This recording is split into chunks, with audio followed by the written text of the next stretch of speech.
Welcome to the CEO update for Sunshine Sugar operations for 2020. It's obviously a different way of doing these presentations, and I've got to be frank, I'd much prefer to be standing out in the shed with the growers eyeballing each other so we can have frank discussions.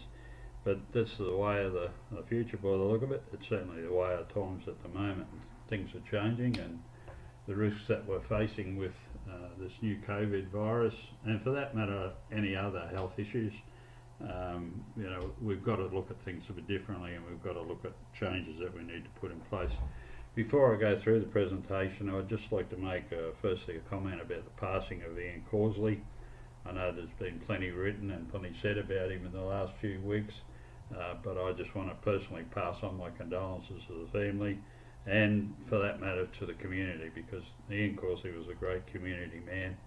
We had a lot of good times, I guess, when he was chairman and I was the CEO of this business, and we had plenty of situations where we agreed or disagreed, but one of the things you did find about Ian was that he always saw things through and he got results. So the passing of Ian is going to be a great loss to not only the business, to our farming groups, but also to our community. So on with business. The program for this presentation is along similar lines to that we've done in the past at shed meetings and AGMs and other meetings that we attend. We'll have a look at the current season, the 2019-20 year, particularly look at refining and then the milling operations, and have a look at the cane payment schedules. Look forward to the 2021 season, again look at crops and projections and P&Ls, and the sugar market, particularly around what we see as some positive changes that we can make to deliver some better outcomes. Go on to the diversification program with the botanical water, the sustenance project and Nutricane. Down to Harwood with the boiler and some changes that we're making down there. Look at the business continuity plan, which is an important part of our strategic plan now going forward. Important to look at the industry situation. This industry is still under considerable pressure, and the changes that have been made over the last 3 years are a good reflection on that. And then have a look at what we think is going to happen after this COVID virus has settled down, and where we think the future is. The 2019-20 season looks like we're going to end up with our noses above water, which is far better than what originally budgeted for, and certainly what I presented at the AGM. If we can go to the refinery first, we've seen some increase in throughput. We're up about 3,000 tonne on where our original sales budget was.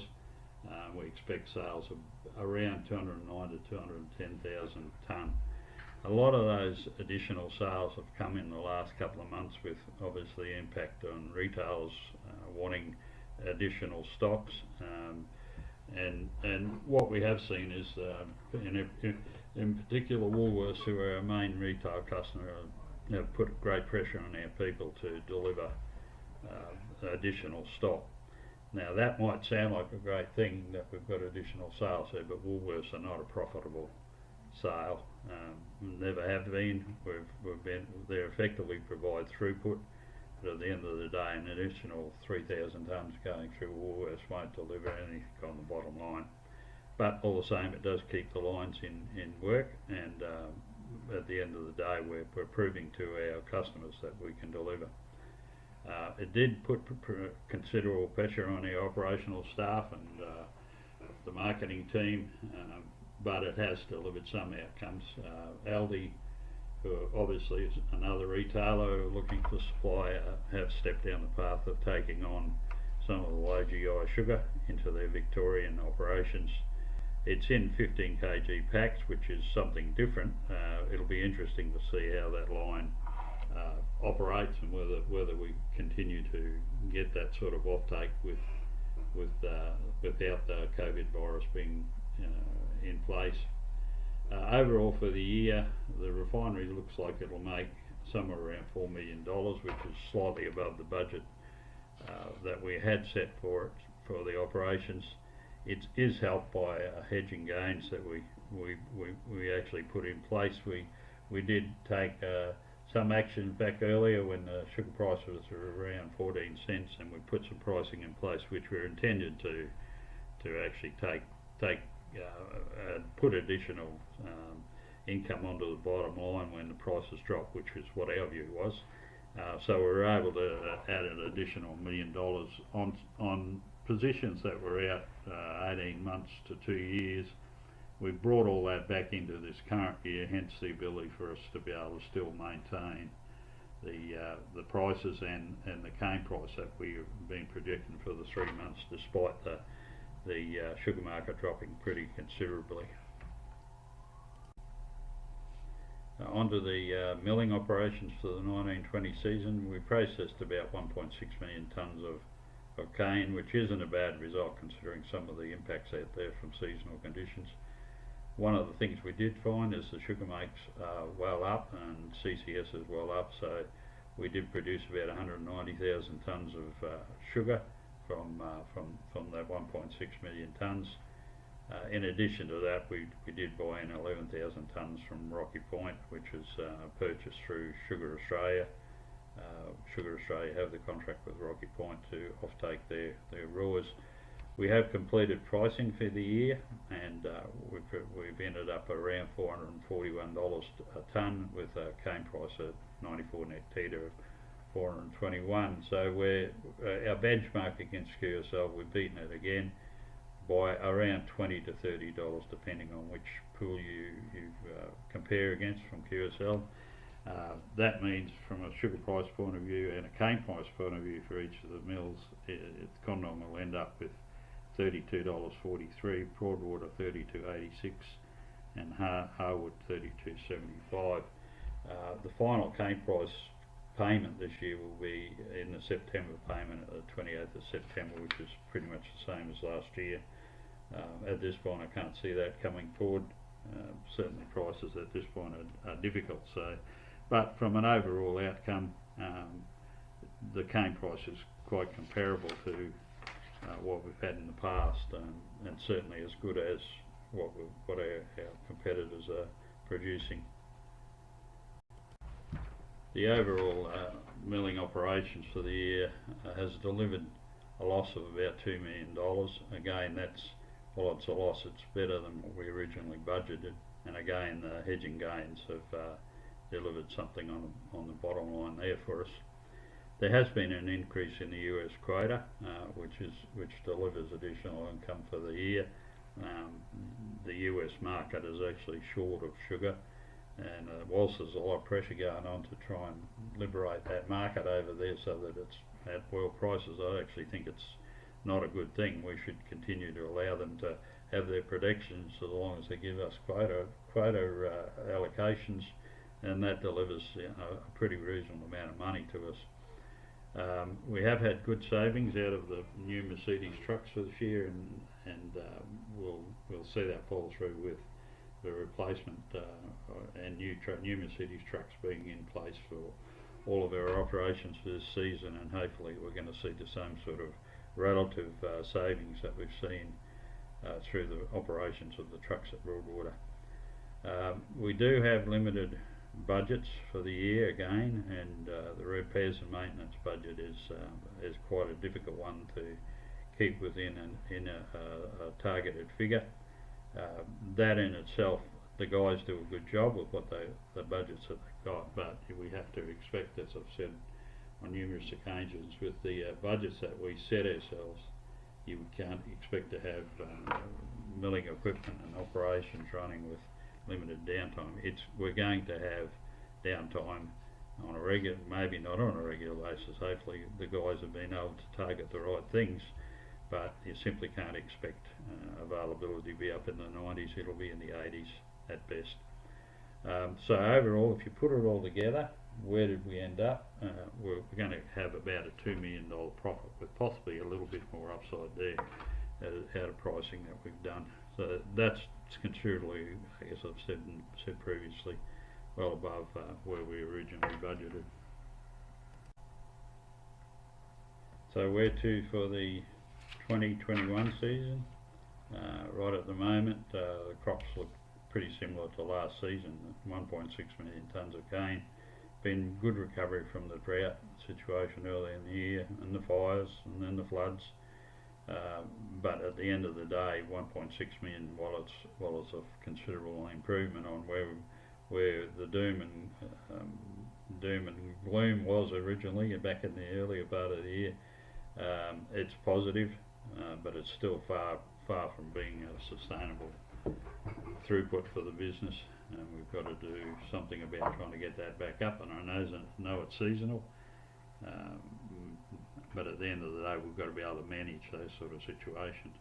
So for the overall business, I think we're looking at the milling operations again losing somewhere around $4 to $5 million. It's a simple fact with the throughput where it is and the sugar prices down where they are, you're not going to be able to run milling operations at a profit.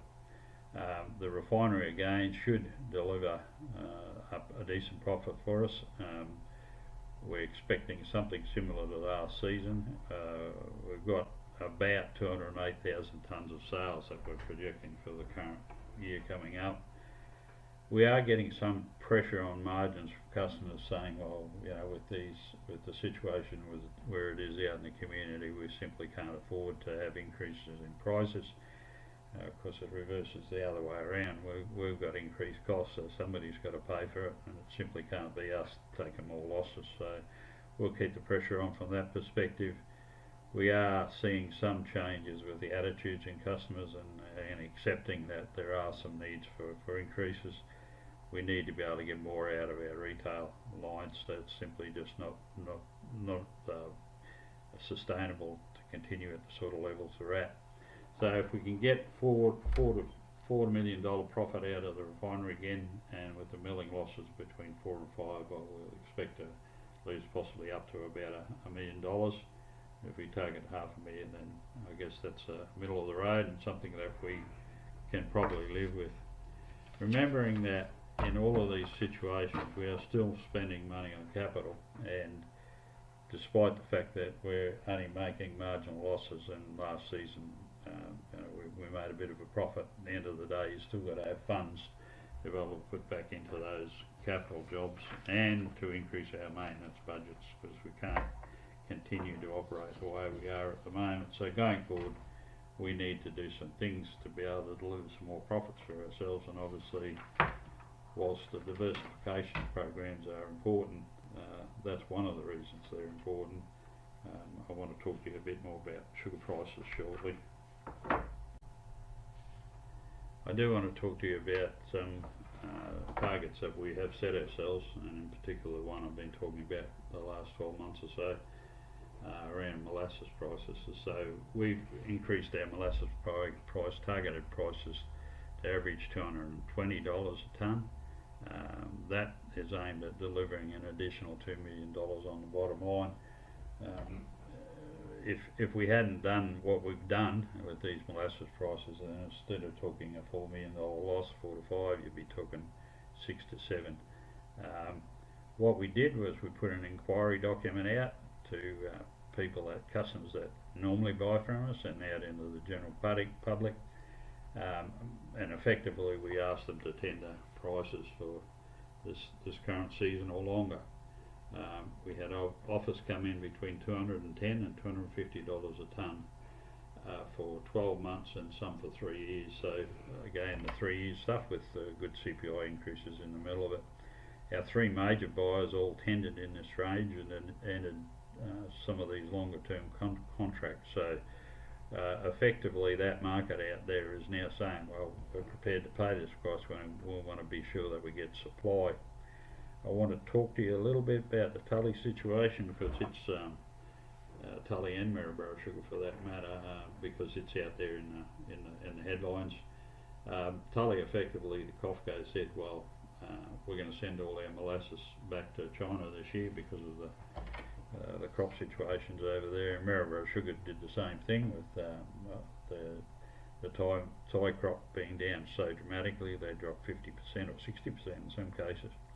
And so there's a molasses shortage, and effectively they said, well, it's our molasses, we're going to take it home, back to our home state, which is in obviously Thailand and China in the two cases.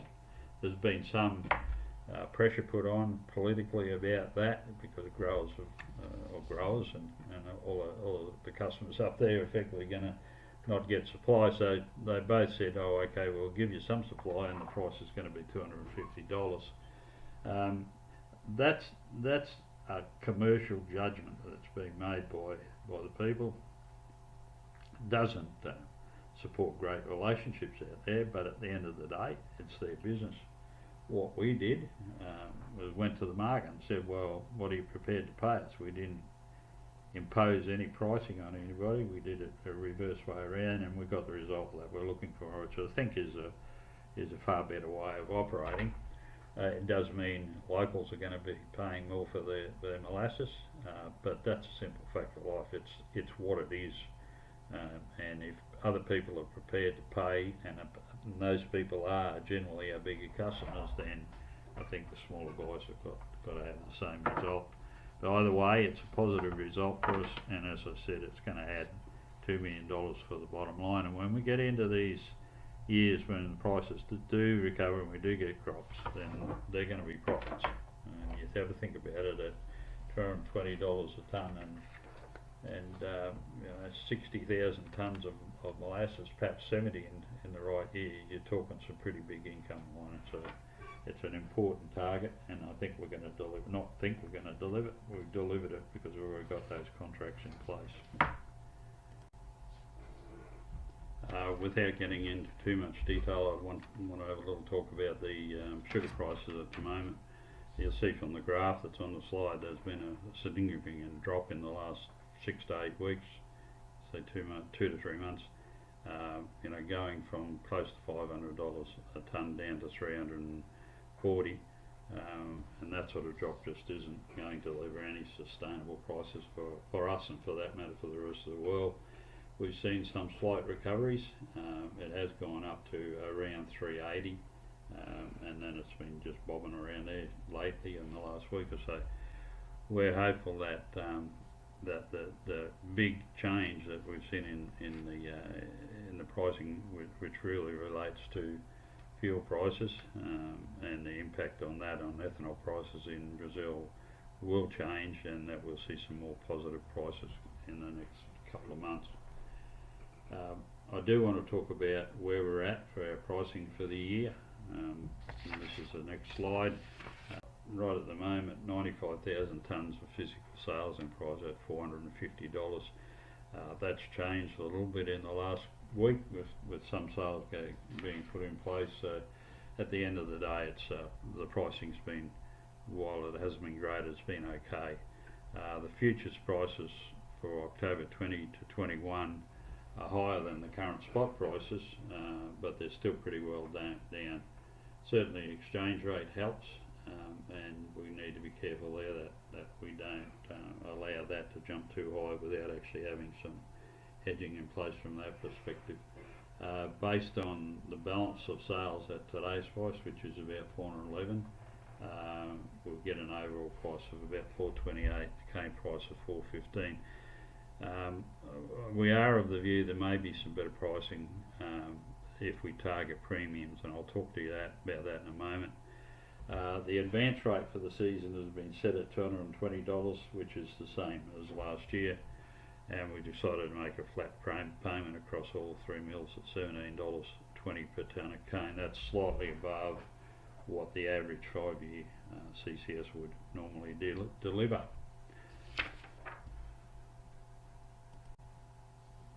One of the things we are seeing is that there's a significant improvement in the premiums being paid into the Southeast Asia market. Most of this centres around the fact that Thailand had such a bad crop this season and only delivered about 50% of what they would normally deliver. So buyers and customers in the region are prepared to pay those additional premiums. Typically, we've seen Wilmar buying tenders in the Thai tender market at around 260 to 280 points. We've seen QSL delivering above 200 points in their latest sales into the region, and for that matter out into the world, because people are noting that there are some shortages when you consider the regions that you're in. What does that mean?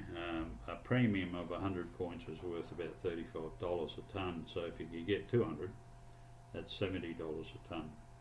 Now the Australian domestic market is not used to paying high premiums. It's used to paying 20 to 50 points. Certainly we've been charging some of the very small customers 100 to 150 and in some cases 200 points. What we're going to do is actually increase our premiums, and we've set targets of between 200 and 300 points, and we'll see if the market will accept it. Now the only way the market will accept it is if all domestic suppliers, our other competitors, are doing the same thing. When you consider their situation, you'd have to wonder why they wouldn't. If you consider the Wilmar situation or Sugar Australia, they buy the majority of their ores from Mackay Sugar. Mackay Sugar have the right to actually supply them or supply to QSL or do their own thing. And if you think about it, if QSL is achieving 200 points, why aren't Mackay Sugar going to ask for at least that out of Wilmar in their negotiations? And my understanding is that is happening. So we should see Wilmar actually having to pay higher raws for prices for their supply. And even if they go to imports into Melbourne, they're still going to have to pay significant freight costs into there, and at this point we think that's worth about $60, and so pay a Brazilian premium plus the $60, you're starting to get up to 200 points anyway. Bundaberg Sugar are faced with the same dilemma.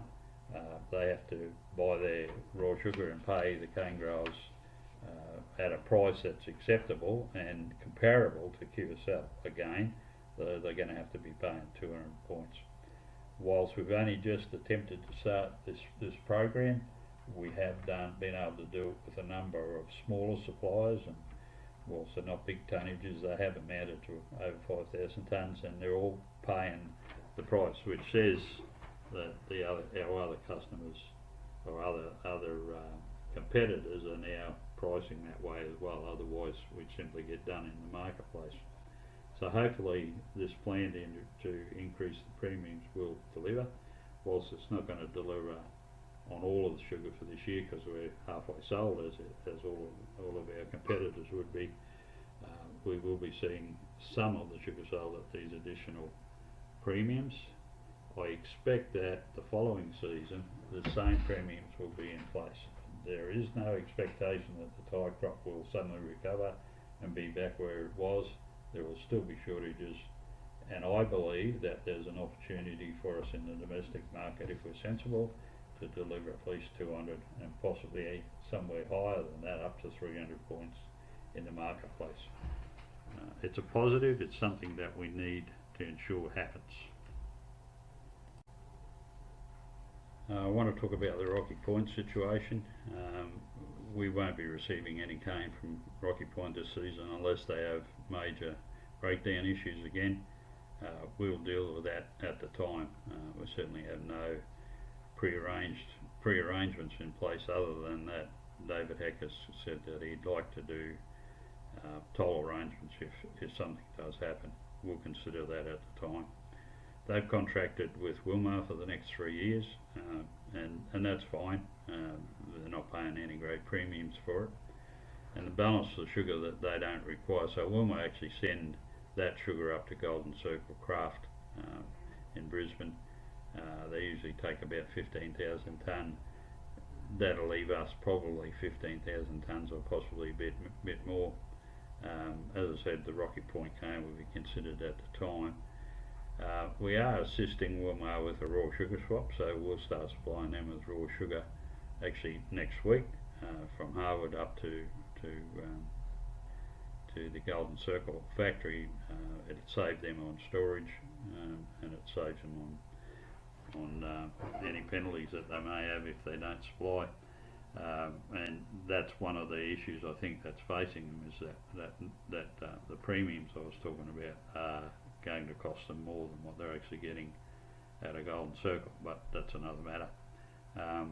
They'll then return that sugar back from Rocky Point when they start up, Wilma are responsible for freight from Harwood and to Harwood, and will generate about $120,000 profit out of that transaction. I guess it's a reflection that we are on talking terms. We are making arrangements between ourselves. Wilmar actually do provide us, Sugar Australia do provide us with liquid sugar in Melbourne, while we make our minds up whether we actually want to build a new plant down there or not. So the relationships are starting to get more positive. Certainly we have the same positive relationship with Bundaberg Sugar, where we do a lot of swap arrangements. I think the market's starting to get more mature about its relationship.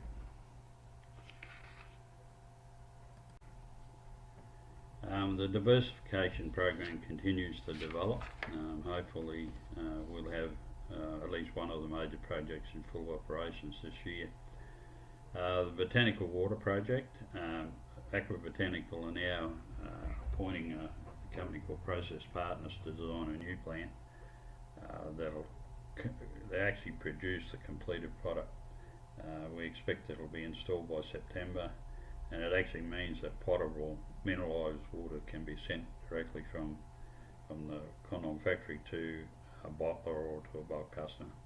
The old plant that was there, that's been transferred down to Kagami, and Victoria didn't do that, didn't complete completed product. It effectively needed some other washing and mineralisation afterwards, and that's what's happening down there at the moment. It was, you would have to say that it wasn't a great piece of kit, and that's why we're going down this path of actually building and designing in the first place, and then building a new plant. And Aqua Botanical will be paying for that part of it.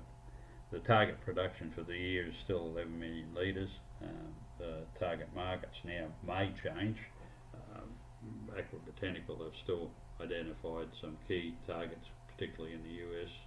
The China market will obviously be a bit slower, and from the point of view of being able to produce the finished and completed product at the plant, that gives us the opportunity then to actually distribute the product into bulk arrangements, particularly with some of the local manufacturers around the region, and those discussions have started.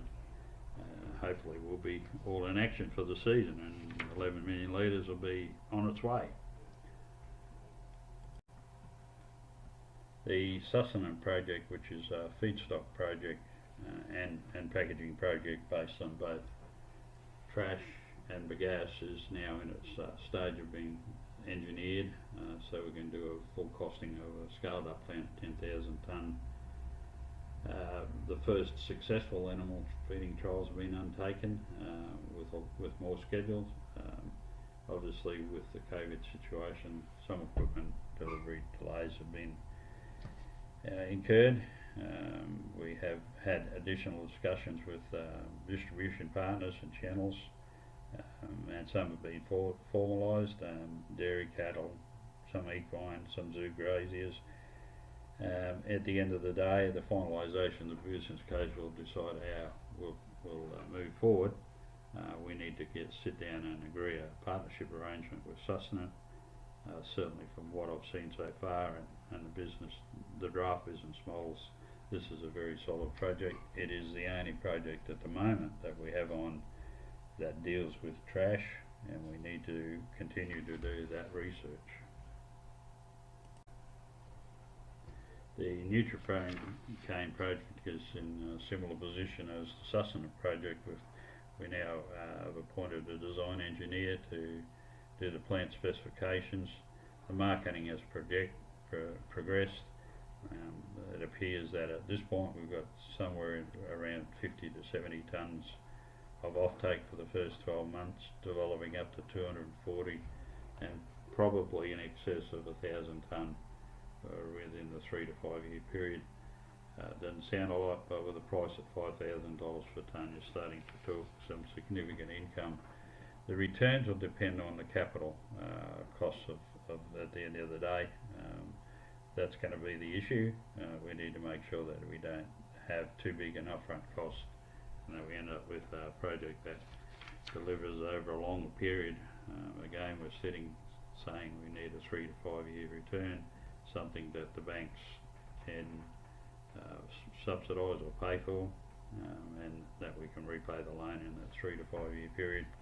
It appears like it'll be positive from that point of view, and it certainly has the right political direction with the health being a health product. This season will see some significant work done on the Harwood boiler. It's been effectively a budget put together for this current year, in particular directed at the grates on the boiler. That work will reduce the excess air and particulate carryover that effectively contributes to all of the bigger issues we've had with erosion on tubes, etc. Most of the costs will have been incurred in this current maintenance budget, which is where we have budgeted for, despite the fact that the shutdown has been moved from May through to probably November, possibly December. It's an important part of our requirements with the EPA to address some of the issues that they've put some improvement notices on, and that will assist us. The deferral has been approved by the EPA, so that's fine. We're going to spend some more money on the economiser to actually bring it back into operations, replacing about 52 tubes. It'll cost us about 950,000, but the payback will be very quick. When I'll talk to you about in a moment about the fuel. I've spoken with Rabo about financing it if we require. The key in this project is to ensure that the previous issues that really caused all the damage to the boilers and particularly the tubes are addressed. While the grate changes will be important, it's also operational changes that are just as important. Otherwise you're going to have the same issue. You'll spend the money for nothing. You'll be back in 3 years' time looking to replace it again. So I'm assured that we are on top of all those operating procedures, and that at the end of the day the project will deliver the right outcomes. We are having some significant fuel issues at Harwood. This has come about mainly through the smaller crops and the inefficient boiler operations, and obviously with the change in the economiser not being in operation, the efficiencies we gained out of that aren't there. MIO have control of a lot of the sawmills, and obviously the prices are increasing. There's additional competition, even though it's inconsistent with export chip markets, chicken litter, compost, etc. Cape Byron are also, with the cogeneration plants at Broadwater and Condon, having similar issues and are looking for alternative supply. They may even go to down the path of altering their emissions equipment and look to be able to utilise some of the waste materials out of some of the dumps in Sydney and Brisbane. What we're seeing out of our economiser, based on historical information and for that matter expert information, is that we should be able to deliver at least 20,000 tonnes of reduced fuel with the economiser in place, and that's one of the reasons that we're putting the project in place this year. Impact of COVID-19 on a lot of businesses around the place has been fairly severe. Our business has been lucky in some respects in that we've been able to continue to operate without any restrictions from government, but as a part of those operations you need to ensure that you've got the right risk management plans in place. So what we've introduced is called a business continuity plan. While some of these things that we have in the plan are already part of our normal operations, we have a clear focus here, and so what we've done in the first place is introduce a team that from across the business, so that our key areas are covered and that we have actions as a result of that. The risk management focuses on people, growers, the plant, operations, including the cane delivery and customers. As I said, the team have had specific tasks allocated to them and key issues identified. I won't go through the plan here, but it is on the website, and I've got to say it's been pretty positively managed, and people have taken on responsibilities and are serious about what they have to do. I see the BCP, or the Business Continuity Plan, just being a normal part of our operations. As I said, we always had some of these things in place, but from now on, this will be a plan that we'll continually review.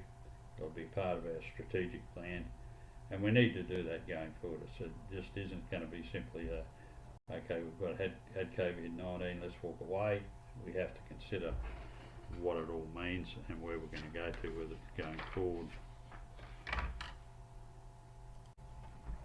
It's important to have a look at what's happening in the Australian industry and look around us, because we're not one isolated operation anymore, and at the end of the day, whilst we may have got ourselves ahead in the last 12 months, looking forward we need to ensure that we're sustainable, and the industry in Australia certainly had some major issues in the last 3 years. If you look at what's actually happened, the industry is clearly under significant pressure. Mackay Sugar has been taken over by the German company Nordzucker. Their alternative was receivership at the end of the day, because they had significant debt issues that they couldn't service. ISIS has been taken over by the Pakistani company Almoys after some significantly reduced crops and low prices, and effectively capital costs they need to introduce into the business to be able to survive. They can't do that on their own, so they've had to bring in external ownership. Marysborough Sugar, Midpole have slashed their Australian management team. They've only got one person left in senior management. Reduced budget significantly, and they're looking to close a sugar mill, at least one. The parent company, the Thai company, is faced with significant losses, with sugar production at about 50% of normal this season, and with similar projections for next year. So they're going to be under, their parent company is going to be under significant pressure, and that'll flow through to the Australian company. COFCO are in dispute with the growers in Tully, and they're indicating significant cutbacks as well. Bundaberg Sugar making cutbacks, and they're actually redirecting a lot of their resource and investment into the macadamia industry, which is not a great thing for the sugar industry. Sugar Australia, the Mackay Sugar Wilmar partnership, have written off over 60% of the holding value of the Sugar Australia business, and it's simply based on poor performance, so considerable pressure there. Rocky Point have obviously got serious issues. We know all about that with their cogen plants, and that's going to have ongoing operational issues for the mill there. So you can see that this industry, when I say it's under significant pressure, there's the changes that have been made in the last 3 years reflect that clearly, and we have to understand that this business needs to make changes, certainly be very thrifty on where they spend their money and how they spend their money, in order to be able to remain as one of the few Australian-owned mills, and one of the mills that hasn't had to bring in external international investment. Where to after the COVID virus and all of the shutdowns and impacts that we've had in the last few months? And for that matter, I see them as ongoing for quite a period of time yet, perhaps in different forms, but at the end of the day, the impacts are going to be there. The outcome on the economy and the subsequent impact on our business is still a big unknown. There are going to be a lot of businesses that are in trouble, a lot of people still out unemployed, and at the end of the day, our business is one. Whilst it's going to survive, there's no doubt about that, and that's an important part of being providing services to the Australian people.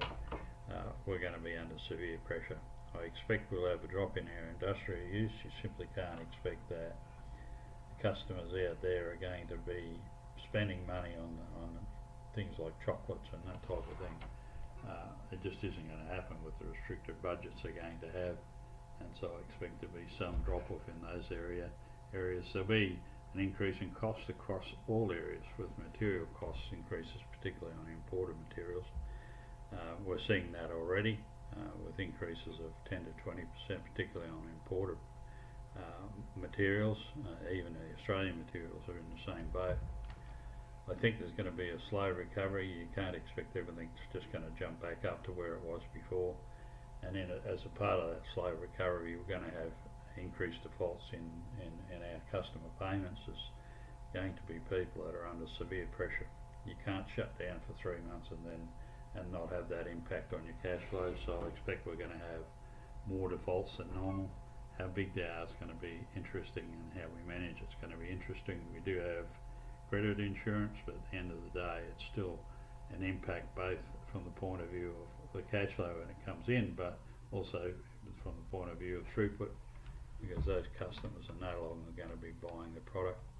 From the internal point of view, some of the changes that we've made will stay in place. So I think the whole point about this COVID virus is it's a health issue. It's something that everybody's picked on, but at the end of the day we need to ensure that we have safe and healthy workplaces, and a lot of systems that we're putting in place might be maintained, because that's what it delivers, particularly around sanitary systems. And I do see the need for us to consider more technology in use throughout the business, as we are doing at the moment. So it's not a walk in the park. We're not going to just come out the other side and everything's rosy. There'll be a lot of pressure still on the business, and we have to ensure that we maintain our costs on a downward spiral rather than plummeting upwards. I hate you plummet upwards, but anyway, and if we do that, then we're okay. As the last slide, I put up the slide I had at the AGM last year, and this really is a reflection on working from home and the COVID arrangement. So there's obviously the passengers there looking pretty startled, and the pilot saying, I'm working from home today. I don't think that'd be very appropriate. Anyway, on that note, I hope you all have a good season. I hope you're all healthy, and I look forward to the outcomes of some of the programs that we put in place, and hopefully the one key one that I see for this year, well, two really, molasses, which we've already delivered, but the other one will be the premiums. And if we can get those premiums where we need them, then I can see a much better outcome for everybody. Have a good one.